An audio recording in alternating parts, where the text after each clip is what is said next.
Amém? Hoje nós vamos falar de um tema muito interessante, importante, e eu creio que com esse tempo que nós temos vivido, nós temos aprendido isto. Se você não aprendeu, espero que aprenda até terminar esse momento de quarentena. Espero que aprenda hoje. Nós, com esse tempo de isolamento, com esse tempo de afastamento de muitas pessoas, de reuniões nas igrejas, nos templos, o que eu tenho aprendido é que Deus tem simplificado as nossas vidas. Deus tem nos dado a oportunidade de simplificar e valorizar o que é importante. Então o tema de hoje que Deus tocou no meu coração para falar desde o início da semana, é o tema simplifique. Simplifique. A Vineyard de Piratininga, aliás, todas as Vineyards, que é o ministério mais voltado para o louvor, eles têm um lema que diz assim: menos é mais. Quanto menos feito com qualidade, melhor fica. Mas eu quero basear essa conversa nossa só como um texto base. Eu quero basear essa conversa em Eclesiastes capítulo 7, verso 29. Na versão Nova Tradução, na linguagem de hoje, diz assim: Deus nos fez simples e direitos, mas nós complicamos tudo. Você concorda com esse versículo? Mesmo que você não concordar, é uma realidade. Deus nos fez simples, Deus fez tudo muito tranquilo, simples e direito, mas nós complicamos tudo. Você já complicou alguma coisa que era simples? Tem alguém que tem aquele lema: por que facilitar se dá para complicar, não é verdade? Nós não deveríamos ser assim. Deus nos fez simples e direitos, mas nós complicamos tudo. Eclesiastes diz isso, Salomão escreveu isso. Se você ler todo o livro de Eclesiastes, você vai ver como o ser humano complicou tudo que era simples, como o ser humano deixou de lado as prioridades para viver uma vida complicada. Albert Einstein, ele diz assim: no meio da complexidade, encontre simplicidade. No meio de toda a complexidade que vivemos, precisamos encontrar simplicidade. Ralph Waldo Emerson, ele diz assim: ser simples é ser grande. Simples, meu irmão, preste bastante atenção nisso. Simples é o que há. A complexidade está fora de moda. As pessoas estão famintas pelo simples, porque o mundo se tornou muito complexo. A quantidade de informações que nós recebemos, que está acessível, continua crescendo, e a habilidade de nós interagirmos com o mundo todo tem se tornado possível, e essa tecnologia, por estar se aumentando a uma velocidade incrível, nós estamos sofrendo com tanta complexidade, com tantas informações. E o resultado disso tudo, meu irmão, minha irmã, é um mundo complicado, vidas ocupadas, e no meio dessa complexidade, as pessoas querem encontrar a simplicidade. Elas procuram, elas anseiam, elas pagam, elas sonham por isso. Pastor, mas como você sabe disso? Bom, eu sei porque a Bíblia diz isso, mas não só a Bíblia diz isso. Várias empresas ou áreas do mundo já sabiam disso. Por exemplo, a Apple, uma empresa de tecnologia, ela sabe disso. Você pode ver que o logo da Apple é bem simples, uma maçã mordida. Os dispositivos que ela inventou, e depois também outras tantas, são simples. Apenas tinha um botão, hoje já não tem nem botão. Se você lembra dos seus celulares antigos, você vai ver que era cheio de botões, cheio de teclas. Hoje você mostra a tela, você digita na própria tela.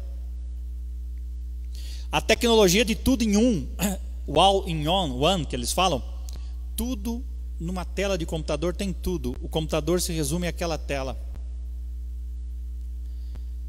Steve Jobs, o fundador da Apple, que morreu em 2011 por conta de um câncer no pâncreas, ele tinha como lema uma frase de Leonardo da Vinci que dizia assim: a simplicidade é o último grau da sofisticação. A simplicidade é o último grau da sofisticação. Leonardo da Vinci disse isso. E ele procurava simplificar tudo. Eu gosto de ler biografias, eu li um livro dele, de minha biografia, um calhamaço. E eu me lembro que uma das coisas que conta lá no livro é que ele certa vez se sentiu muito feliz quando ele chegou numa fazenda bem rústica na Venezuela, se não me falha a memória, e ele estava com um iPad na mão, e uma criança que nunca tinha visto aquilo, pegou aquilo e começou a usar de uma forma rapidamente, e ele ficou feliz por ver que ele conseguiu, através da tecnologia, facilitar o uso de dispositivos eletrônicos. A Apple já sabia que simplicidade é importante. Se você olhar, por exemplo, outra empresa que sabe muito sobre simplicidade é o Google. Você já deve ter pesquisado alguma coisa no Google. Se você digita lá google.com.br, você vai ver que é uma tela o quê? Bem simples. Apenas um campo de pesquisa e você digita o que você quer procurar. Tudo branco ao redor, algumas palavras.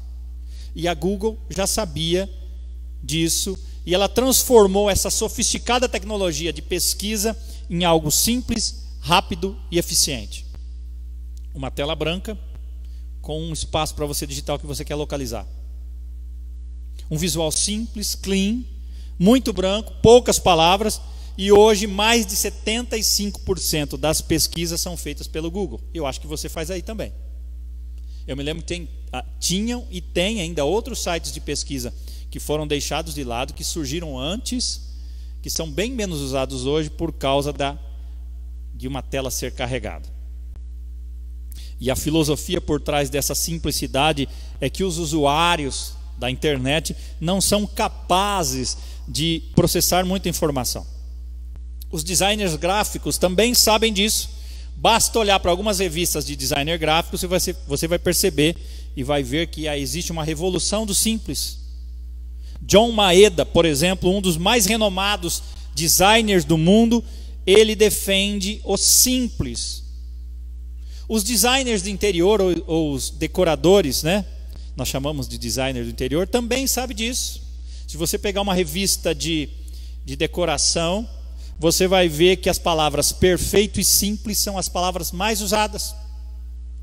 Os gurus do marketing também sabem disso. Os executivos de propaganda, de marketing, estão usando slogans e propaganda simples. Não sei se você se lembra de uma propaganda que diz assim: Just do it. Just do it. Simplesmente faça. Nike. Você se lembra de uma outra frase, emoção para valer? Lembra disso? Simples. Se é Bayer, é bom. Tomou o Doril, a dor sumiu. Simples. Os gurus de marketing sabem disso. E no meio de todo esse barulho, toda essa correria, todas essas mudanças que estamos vivendo, todos esses negócios e toda essa incerteza, as pessoas anseiam por simplicidade. E eu creio que esse tempo que Deus permitiu que nós vivêssemos, de pandemia, de isolamento, permitiu que isso nos abrisse os olhos para vivermos ou simplificarmos a nossa vida. Embora Deus jamais mude e nunca mudará, Ele escolheu trabalhar através de um processo simples, sequencial e organizado. Se você observar a criação do mundo, você vai ver que Deus fez um processo simples, 6 dias de trabalho e 1 dia de descanso. E Ele fez algo sequencial, foi criando sequencialmente até a obra-prima que foi o ser humano. É muito importante ressaltar que há uma grande diferença entre o que é simples e o que é fácil. Simples não é fácil. Simples é algo básico, descomplicado e fundamental. Algo fácil é algo sem esforço. Para simplificar alguma coisa, é preciso muito esforço. Para você, por exemplo, imagine só o celular que você tinha antes, aquelas tijolão, né? Eu não tive condições de ter um tijolão que era muito caro e durava meia hora a bateria, não é isso? Mas você abria aquela tela, hoje os telefones sem fio fixos são menores do que aqueles que a pessoa usava aqui, ficava pendurada.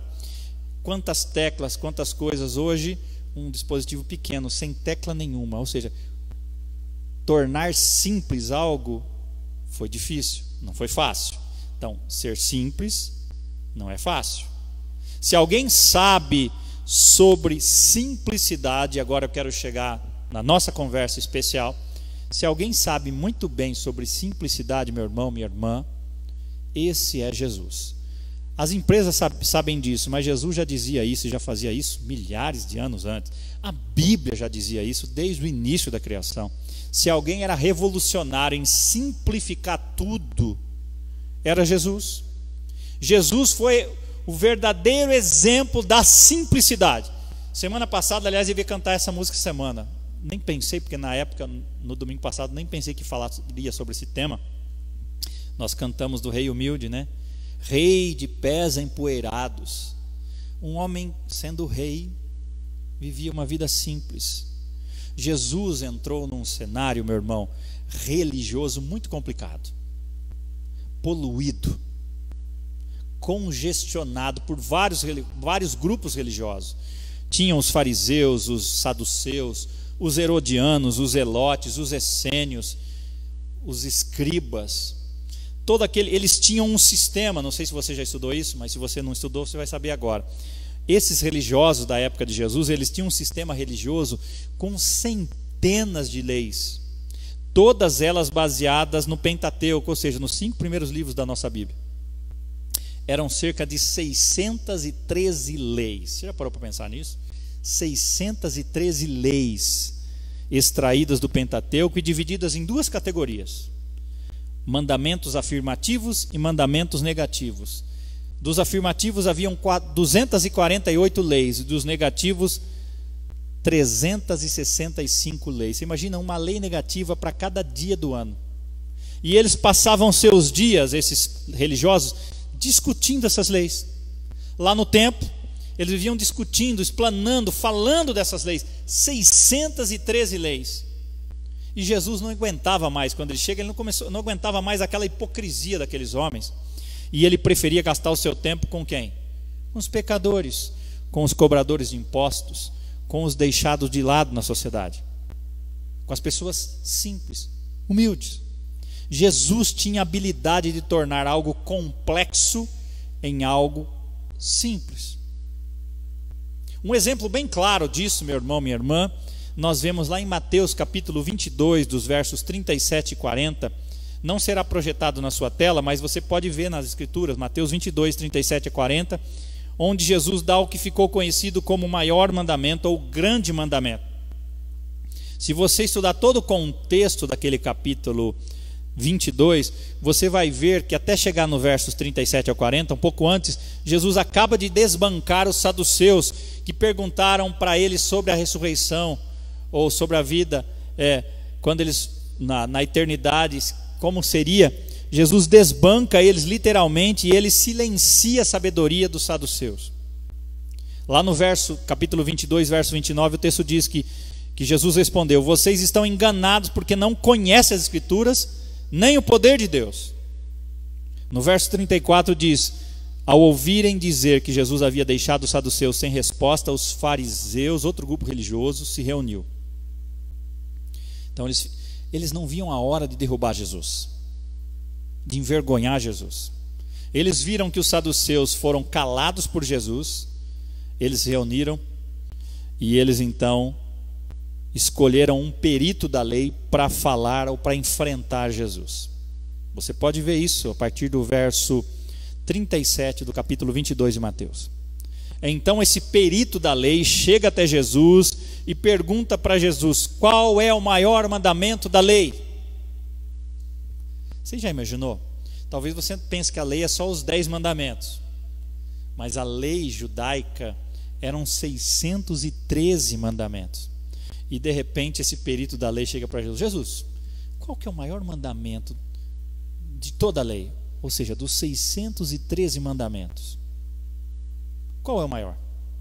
Aí Jesus olha bem para aqueles homens hipócritas, e ele olha para os olhos dele e fala assim: ame o Senhor, o seu Deus, de todo o seu coração, de toda a sua alma e de todo o seu entendimento. Este é o primeiro e maior mandamento. E o segundo é semelhante a ele: ame o seu próximo como a si mesmo. Desses dois mandamentos dependem toda a lei e os profetas. Jesus resumiu os 613 mandamentos em apenas 2.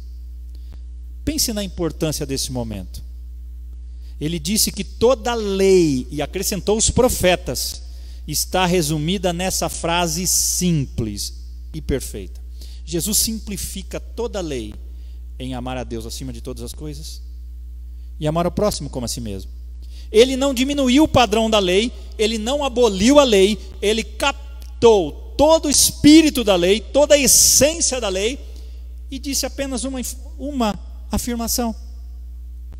Ele diz que tudo depende disso. Ele resumiu os 613 mandamentos em 2. Essa complexidade, ele pegou toda essa complexidade dessa lei e o desenvolvimento de toda essa lei e tornou essa lei simples. Outra coisa muito interessante de Jesus, que a gente sabe, Jesus era chamado de rabi ou rabino, um mestre. E na cultura judaica, cada rabino tinha uma carga ou um jugo de ensino. A sua carga, ou seja, o seu jugo de ensino, era a sua instrução, o seu contentamento e a mensagem que ele passava. Muitos rabinos da época de Jesus colocavam cargas ou jugos de ensino sobre as pessoas impossíveis e legalistas. E essas cargas empurravam as pessoas para longe da graça de Deus, ao invés de atraí-las para Deus, elas sobrecarregavam as pessoas. Algo impossível e legalista, difícil de cumprir. E essas cargas estressavam as pessoas e desanimavam as pessoas.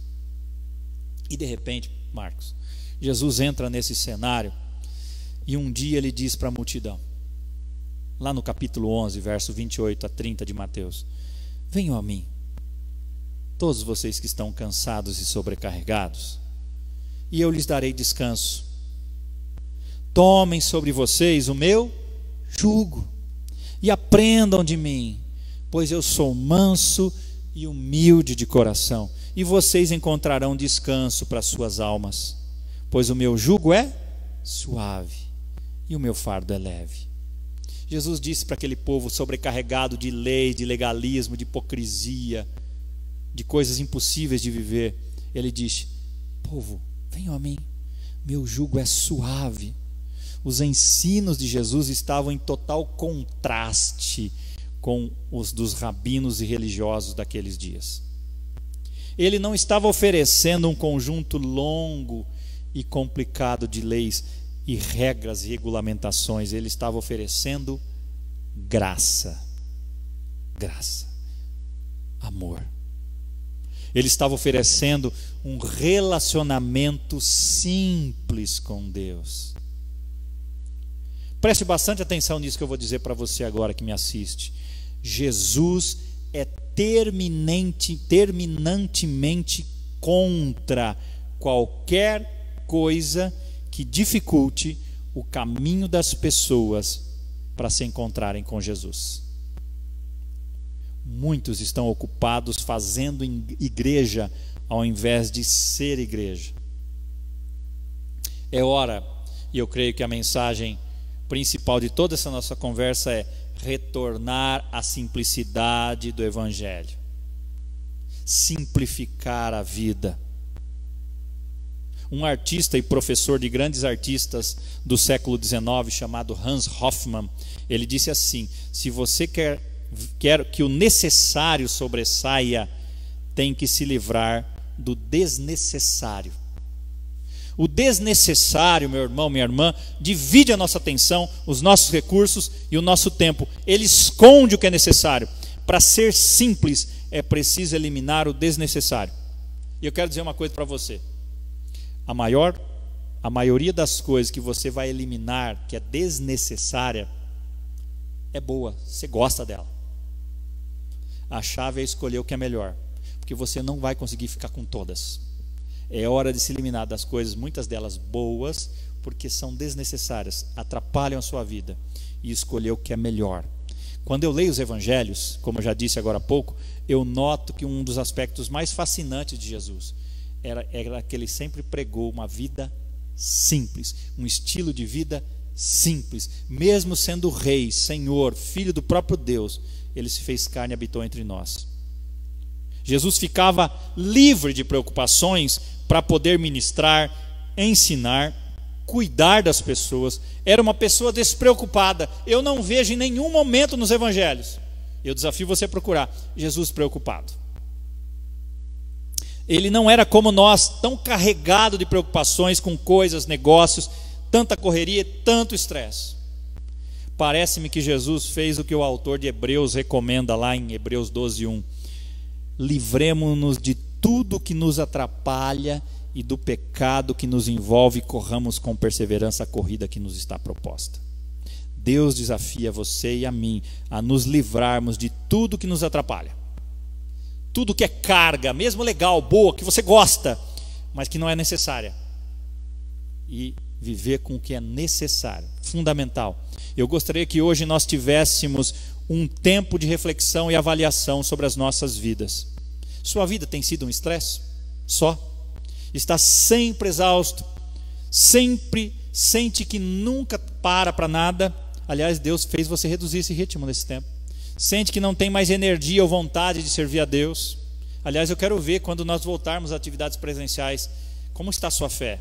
Será que você está com desejo de voltar? Nós vamos ver esse resultado. Será que você sente que a sua vida está complicada demais com tudo isso? Sente que não tem mais energia de servir ao Senhor? Não tem mais alegria de orar, de buscar a presença do Senhor? O meu desafio para você é hoje: vamos simplificar as nossas vidas, voltar às bases e tirar alguns pesos que estão nos sobrecarregando. Jesus diz: vinde a mim todos vós que estáis cansados e sobrecarregados, e eu vos aliviarei. O meu jugo é suave. Jesus está dizendo para você e para mim, ele me disse em toda essa quarentena, uma das coisas: simplifique a sua vida. Você não precisa de tudo isso que você tem para viver uma vida que me agrade, mesmo que sejam coisas boas. Simplifique, enxugue a sua vida, tenha uma vida simples, elimine o desnecessário, viva com o necessário. E eu quero falar para vocês algumas lições que vai te ajudar a simplificar a sua vida e a minha vida. Primeira, menos correria e mais Cristo. Menos correria e mais Cristo. E eu me lembro de um texto, você pode ver, você conhece bem essa história, em Lucas capítulo 10, 38 a 42, Jesus e seus discípulos chegam a um povoado na casa de Maria, Marta e Lázaro. E Jesus estava falando, pregando, ensinando. Maria aos pés de Jesus, junto aos discípulos, ouvindo aquele conhecimento de Jesus, aquelas lições de Jesus. E Marta toda estabanada, preocupada em resolver, fazer janta, fazer alguma coisa, arrumando a cozinha, enquanto Jesus estava pregando. E Marta, o texto diz que ela ficou preocupada, ocupada com muito serviço. E ela chega até Jesus e diz: Jesus, o senhor não se importa? Maria está sentada aí, eu estou cheio de coisa para fazer lá. Aí Jesus fala: Marta, você está preocupada e inquieta com muitas coisas, todavia apenas uma é necessária. Maria escolheu a boa parte, e esta não lhe será tirada. Eu creio que esse texto nos incomoda muito, porque é um texto clássico que sempre deixa pessoas ativistas que não param sem jeito. O fato é que a grande maioria de nós talvez seja como Marta, gosta da Marta, identifica-se com a Marta. Nós precisamos de Marta nesse mundo, de fato. Não fosse alguém como Marta, as nossas festas não teriam comida.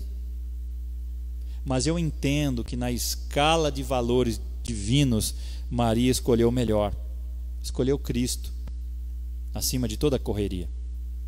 Marta quer fazer mais para Cristo, Maria queria mais de Cristo. Percebe a diferença? Marta era ativista, queria fazer algo, não estava errada no sentido de querer fazer algo, mas ela não entendeu que o mais importante era estar com Cristo, relacionar-se com Cristo. Quem recebeu mais nessa história? Maria, porque ficou aos pés de Jesus, ouvindo Jesus. Enquanto que Marta estava preocupada.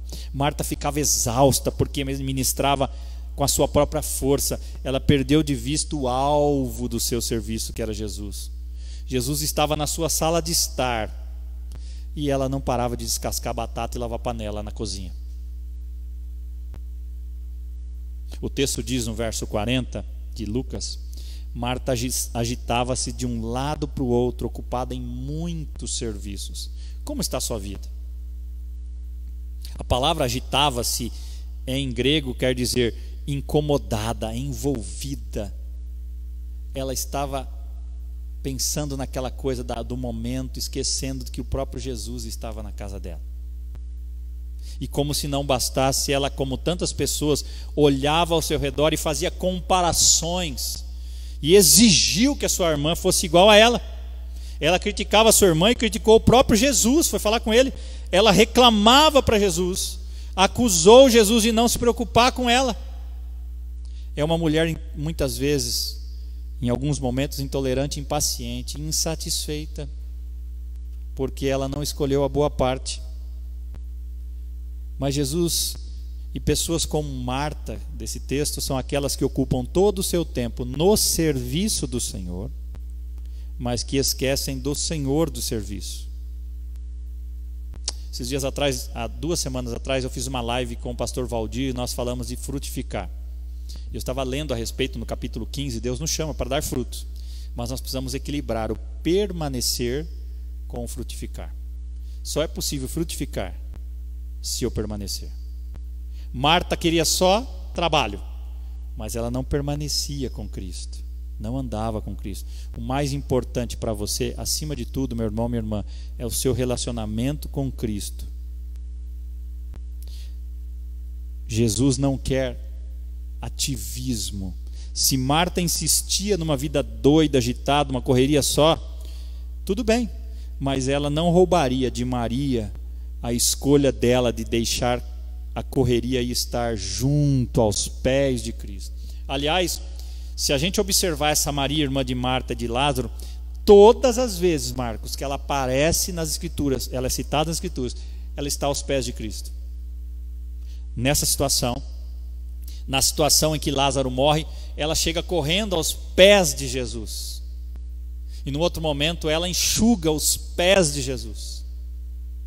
Maria é um exemplo do que é menos correria e mais Cristo. Ela para tudo e dá tempo para Cristo. Como está seu tempo com Jesus? É tão fácil na obra de Deus esquecer o Senhor da obra, perder a perspectiva, perder o rumo e tornar da obra o nosso Deus. Mas a obra do Senhor começa com o Senhor. Comunhão com Cristo, meu irmão, minha irmã, é o ponto de partida para fazer a obra do Senhor. Conhecer a Cristo é fundamental. Você precisa ter tempo para Ele. Pergunta: você é mais como Maria ou Marta? Será que Jesus está esperando você na sala de estar e você está ocupado demais com as tarefas da casa, da sua família, da sua vida? Será que você corre que nem um louco no serviço de Deus, mas o que tem acontecido com você? Você se esqueceu de Deus? Será que você é como um daqueles fariseus que serviam a Deus, mas não conheciam Deus? Perdeu aquela comunhão que você tinha com Deus, se esqueceu do Senhor, parou de conversar com Deus, faz muita coisa para Deus, mas não conversa com Deus. Parou realmente de adorar a Deus, de sentar-se aos pés de Jesus, perdeu a alegria da salvação, anda tão ocupado que fica olhando ao seu redor, criticando os outros que têm intimidade com Deus. E Jesus fala para Marta e para mim e para você: escolha a boa parte, menos é mais, sirva-me, mas conheça-me primeiro, conheça-me antes, depois me sirva. Um espírito frenético e descontrolado não ministra para ninguém. Se for necessário, meu irmão, minha irmã, você eliminar atividades da sua vida para retornar ao seu relacionamento diário com Deus, faça isso.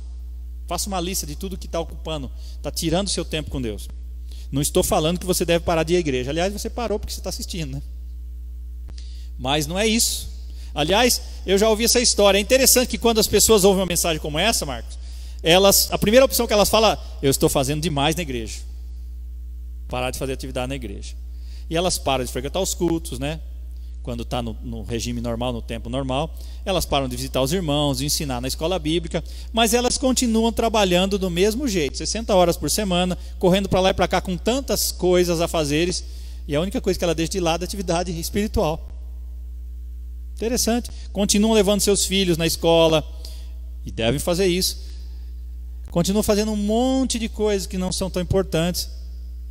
E meu desafio para você é o seguinte: antes de cortar a sua atividade espiritual, examine o resto da sua vida primeiro. Eu já vi alguém falar assim, pastor, eu vou me afastar um pouquinho das atividades da igreja porque eu tenho que fazer determinadas coisas. E eu fiquei pensando, que outras coisas são mais importantes do que servir a Deus? Será que não dá para conciliar tudo isso? É hora de rever a agenda, meu irmão. Mais de Cristo, menos correria e mais Cristo, menos atividade e mais intimidade com Deus. Segunda lição, no mesmo texto nós vemos uma outra lição: menos programas e atividades e mais pessoas. Nós somos campeões de gerar atividades na igreja, principalmente. Agora não tem como, né? Mas nós enchemos a igreja de programa, queremos fazer um monte de atividades para atrair as pessoas para a igreja, para ministrar as pessoas, mas é muito fácil permitir que o meio domine o fim. Os programas são um meio para encontrar o fim. Marta esqueceu disso. Ela e Maria abriram sua casa para hospedar Jesus e os seus seguidores, dando uma oportunidade para ensino dentro da casa dela, sem distração. Mas a própria Marta não assistiu. Tão agitada com as responsabilidades que ela tinha, acabou atrapalhando o alvo e as pessoas. Você imagina Jesus ensinando, de repente Marta entra e fala em voz alta: Jesus, você não importa que a minha irmã não está fazendo nada aqui? Parou todo o ensino para aquilo. Nós temos que lembrar, meu irmão, que os programas e atividades não são o mais importantes. O mais importante na vida da igreja são as pessoas. O propósito final dos nossos muitos programas na igreja não é o programa em si, mas as pessoas que fazem parte deles. Não é manter a máquina funcionando, mas ministrar na vida das pessoas. O programa não é o Deus. Marta tinha Deus na sua sala de estar, mas ela estava mais ocupada com o almoço do que com Deus. Ela ficava mais preocupada que o almoço dela ficasse pronto na hora certa e queria tirar pessoas da presença de Deus para que tudo ficasse pronto na hora certa. E esse foi um dos problemas principais dos fariseus. Eles eram campeões de programas, eram estrelas da religião, do legalismo. Para eles o programa valia tudo, e o programa tinha que continuar, custasse o que custasse, machucasse a quem machucasse. E quando Jesus teve a ousadia de interferir nos programas, curando pessoas no sábado, por exemplo, eles ficaram enraivecidos. Jesus não estava no programa, aquilo não estava no programa. E Jesus então olha e diz assim: o homem não foi feito para o sábado, mas o sábado para o homem. Resumindo, o homem não foi feito para o programa, mas o programa, a atividade, foi feita para o homem. Como é fácil isso acontecer com a gente. Às vezes a gente se desgasta com atividades, com programas, e se esquece do alvo disso tudo, que são as pessoas. Nós devemos estar não tão preocupados em transmitir o conteúdo com os alunos, mas em perceber as necessidades dos alunos, das pessoas da igreja. Devemos prestar atenção, além dos ministérios da igreja, nas pessoas. São seres humanos amados por Deus. Então, segunda lição: menos programas e mais pessoas. As pessoas são mais importantes que as atividades. Terceira, menos livros e mais do livro. Menos livros e mais do livro. Em Eclesiastes 12, de 9 a 14, Salomão termina o seu livro dizendo que as palavras dos sábios são como aguilhões, coleção dos seus ditos, como pregos bem fixados. Não há limite para a produção de livros, e estudar demais deixa exausto o corpo. Agora que já se ouviu tudo, aqui está a conclusão. Tema a Deus e obedeça aos seus mandamentos, porque isso é o essencial para o homem. Isso é o essencial para o homem. O povo evangélico, nós cristãos evangélicos, nós temos sido um povo muito literário. O povo evangélico é um dos que mais compram livros. Nós gostamos de livro. Aliás, eu não posso entrar numa livraria porque eu quero comprar algum livro. Nos últimos 10 anos, por exemplo, nós temos visto uma verdadeira enxurrada de livros bons sendo publicados. Eu particularmente sempre tenho lido livros, alguns livros ao mesmo tempo. Paro um pouco, leio outro. E existe hoje milhares de livros. Não estou condenando você a usá-los, deve usá-los. Nós devemos desfrutar desses livros. E como pastor, sempre eu consulto livros durante o preparo das mensagens. Mas existe um perigo muito grande quando nós deixamos ou podemos correr livro após livro antes de ir no livro com letra maiúscula, a Bíblia. E o pregador de Eclesiastes, ele escreveu Provérbios, Eclesiastes e Cantares, e ele sabia que os livros têm limite, e ele volta à base do conhecimento, que é Deus. Hoje nós temos cada vez mais livros, mas que são cada vez mais diluídos, genéricos e distantes da palavra de Deus. Menos livros e mais do livro. É difícil, meu irmão, minha irmã, achar livros sobre a educação de filhos que ensinem a maneira correta de disciplinar os filhos. Livros que condenem o pecado. Livros que ensinem padrões de namoro para os jovens a fugirem da sensualidade. Quanto mais nós escrevemos, mais distorcemos a palavra de Deus. Não é uma questão de anti-intelectualismo, não, meu irmão. É uma questão de prioridade e autoridade final. Nossa única regra de fé e prática são as Escrituras. As Escrituras nos deixam alguns versículos que nos mostram a importância do próprio livro. O Salmo 119, 97 a 100 diz: quanto amo a tua lei, é a minha meditação. Todo dia os teus mandamentos me fazem mais sábio que os meus inimigos, porque aqueles os tenho sempre comigo. Compreendo mais do que todos os meus mestres, porque medito nos teus testemunhos. Sou mais prudente que os idosos, porque guardo os teus preceitos. 1 Pedro 2, verso 2, nós vemos um conselho do apóstolo Paulo. Ele diz assim: desejai ardentemente, como crianças recém-nascidas, o genuíno leite espiritual, para que por ele vos seja dado crescimento para a salvação. Deuteronômio 4,4, que Jesus citou quando ele foi tentado pelo diabo, ele diz assim: nem só de pão viverá o homem, mas de toda palavra que procede da boca de Deus. Josué 1,8 diz assim: não cesse de falar desse livro da lei, antes medita nele dia e noite, para que tenhas cuidado de fazer segundo tudo quanto nele está escrito. Então farás prosperar o seu caminho e serás bem-sucedido. Colossenses 3,16 diz: habite ricamente em vós a palavra de Cristo. Às vezes nós deixamos de lado as Escrituras. Às vezes nós temos tantos livros interessantes que nós estamos lendo, que a gente não lê a Bíblia. Lemos tantas revistas, tantos artigos da internet, mas para a Bíblia a gente não tem tempo. E Jesus está desafiando você, é o seguinte: diminua esse ritmo aí, leia a palavra, mude.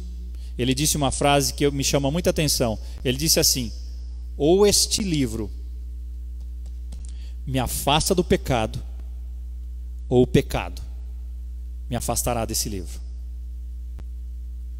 Um evangelista chinês, Lilan Wang, ele tinha um seguinte lema, que aliás eu ouvi esses dias atrás a Cláudia falando: no Bible, no breakfast.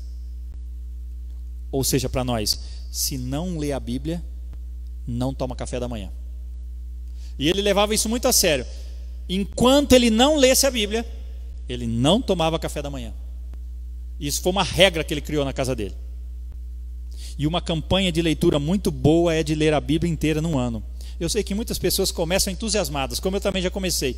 Aí você chega em Gênesis, Êxodo, a hora que chega em Levítico, Números, você para. Então você já leu várias vezes Gênesis e Êxodo, mas Levítico e Números dá uma enroscada. Outras preocupações interferem, vocês ficam para trás e desanimam, mas não existe nenhum galardão especial no céu se você leu a Bíblia 200 vezes ajoelhado ou não.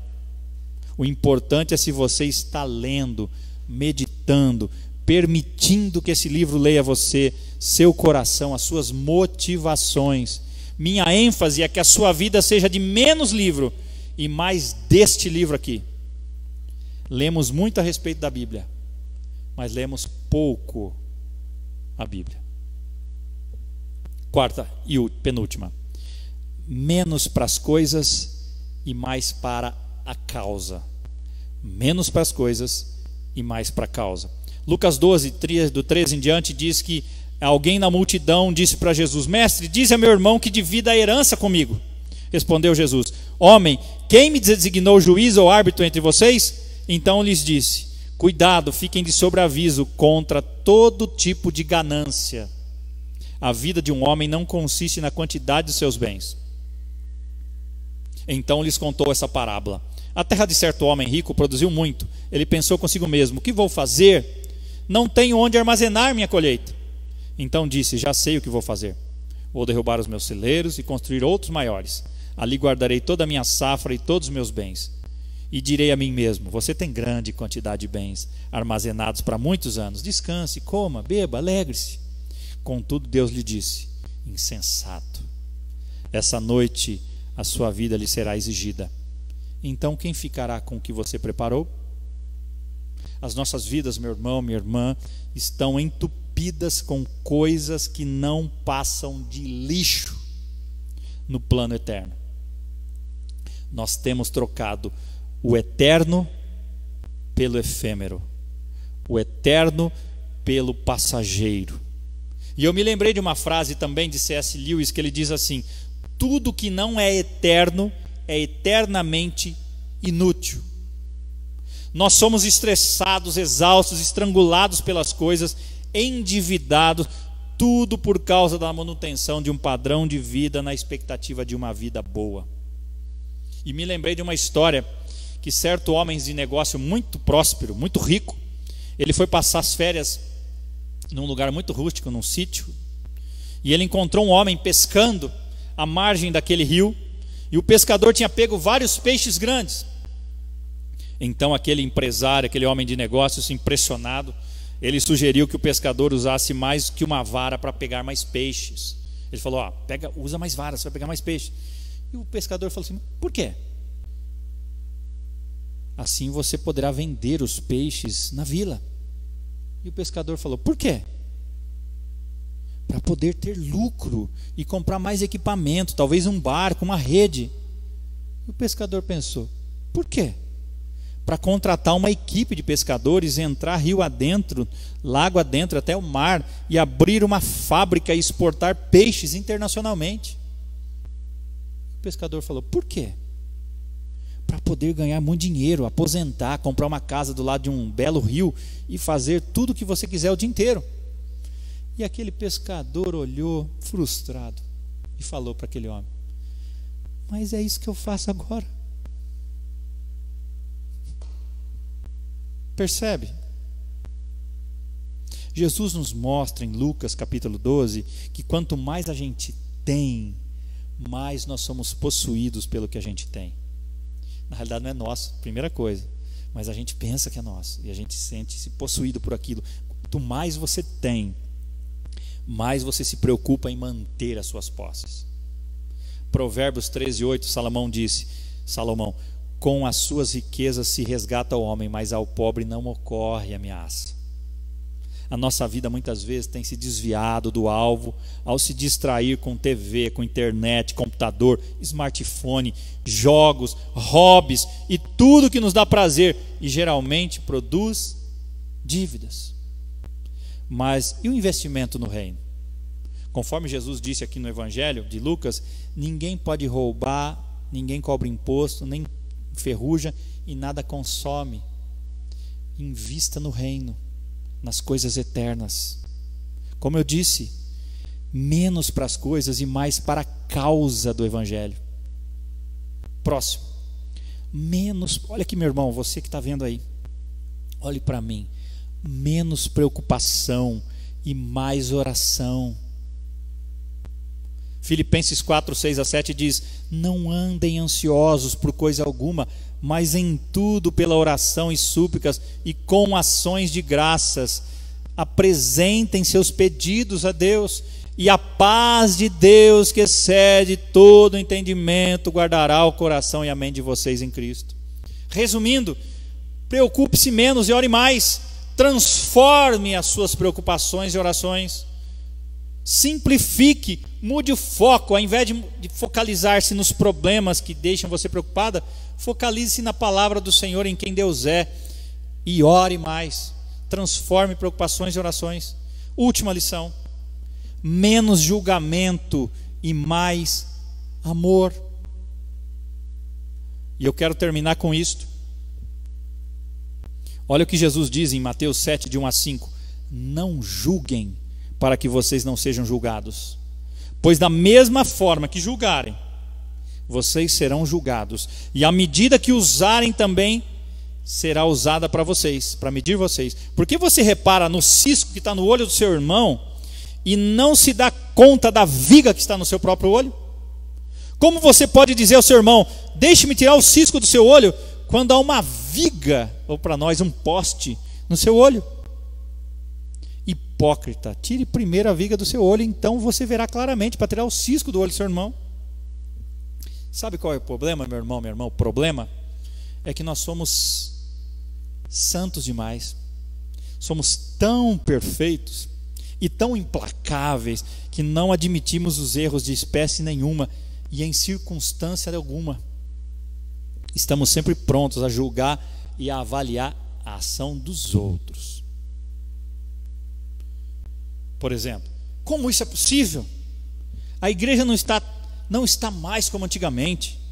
O povo está mais preocupado com a fama do que com a adoração. Frases assim povoam as redes sociais. Aliás, as redes sociais estão muito azedas ultimamente. Jesus, com toda a sua santidade, é mais acessível e mais misericordioso do que nós. Eu tenho visto que as redes sociais nos últimos dias têm funcionado como um espaço quente de debates. Polêmicas de diversas espécies têm feito todo tipo de cristãos apresentarem opiniões que no mínimo julgam ou condenam a ação dos outros. Menos julgamento, meu irmão, mais amor. A pergunta que eu me faço é a seguinte: Jesus agiria assim? Se Ele é a nossa inspiração, por que nós perdemos tanto tempo falando da vida dos outros, lançando indiretas e frases que condenam as pessoas? Lembre-se sempre disso quando você for tentado a julgar os outros. Deus é juiz, o diabo é acusador. Cabe a mim e a você amar. Se alguém perguntasse hoje sobre o que é ser cristão para um não cristão, provavelmente ele falaria que é a pessoa que não pode isso, condena aquilo e não faz aquele outro. Nós precisamos, meu irmão, minha irmã, ser conhecidos não pelo que nós não podemos fazer, mas precisamos ser conhecidos pela graça e o amor que nós oferecemos. Quando nós falamos de Jesus, do que você se lembra? Que Ele morreu na cruz, que Ele amou a todos, que Deus enviou Ele, o unigênito Filho, para morrer no nosso lugar, que Ele nos perdoou, que Ele teve misericórdia. E nós precisamos ser lembrados desta mesma forma.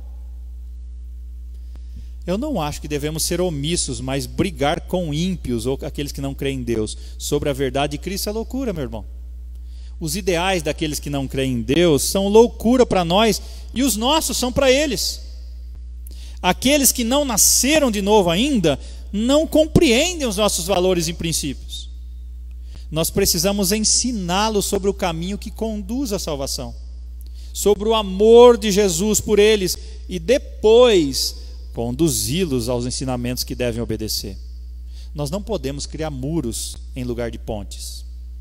Quando nós julgamos, nós fazemos isso. A minha função e a sua é amar, querido. É amar. Nós temos traçado caminhos contrários ao que Jesus traçaria. Enquanto a igreja de Atos era perseguida, querido, a atual igreja muitas vezes persegue o mundo, condena o mundo, ao invés de amar as pessoas e o amor constrangê-las e virem até Cristo. O pecador não deixará de ser pecador por saber que nós somos contrários aos erros deles, mas ele deixará de ser pecador e transgressor quando ele conhecer o amor de Jesus, que o liberta de toda a escravidão. E quem é o exemplo de amor, meu irmão, minha irmã? Jesus. E nós devemos ser como Jesus. Seja misericordioso com o próximo, porque embora você se julgue certinho, os seus muitos pecados e os meus também foram perdoados. Termino deixando um desafio para você. Pense aí com você agora. Onde é que você pode simplificar a sua vida? O que está te distraindo? O que está causando a você muito estresse? O que está complicando a sua vida? O que é desnecessário, embora você goste e seja bom? O que é desnecessário que você precisa deixar de lado? Deus tem te proporcionado um tempo para refletir e avaliar. Jesus está dizendo para você hoje, para mim, durante toda essa semana: simplifique a sua vida. Resumindo, menos de mim e mais de Cristo. Como João Batista disse lá em João 3,30, importa que ele cresça e que eu diminua. Paulo, escrevendo aos Gálatas, disse: porque eu, mediante a própria lei, morri para a lei, a fim de viver para Deus. Estou crucificado com Cristo. Logo já não sou eu quem vive, mas Cristo vive em mim. Esse conceito também nós encontramos no Antigo Testamento, no Salmo 115:1. Não a nós, Senhor, nenhuma glória a nós, mas ao teu nome da glória. Menos de mim e mais de Cristo. Paulo conclui com esse verso em Filipenses capítulo 3, versos 13 e 14, e diz: irmãos, não penso que eu mesmo já tenha alcançado, mas uma coisa eu faço. Preste bastante atenção nisto. Esquecendo-me das coisas que para trás ficam e avançando para as que estão adiante, prossigo para o alvo, a fim de ganhar o prêmio do chamado celestial de Deus em Cristo Jesus. Deixe de lado tudo que atrapalhe, simplifique a sua vida, enxugue a sua vida. Menos de mim e mais de Cristo. Simplifique, meu irmão, simplifique a sua vida, em nome de Jesus. Faça como Jesus, simplifique a sua vida. Deixe de lado tudo que embaraça, que atrapalha seu relacionamento com Deus. Lembre-se disso, em nome de Jesus.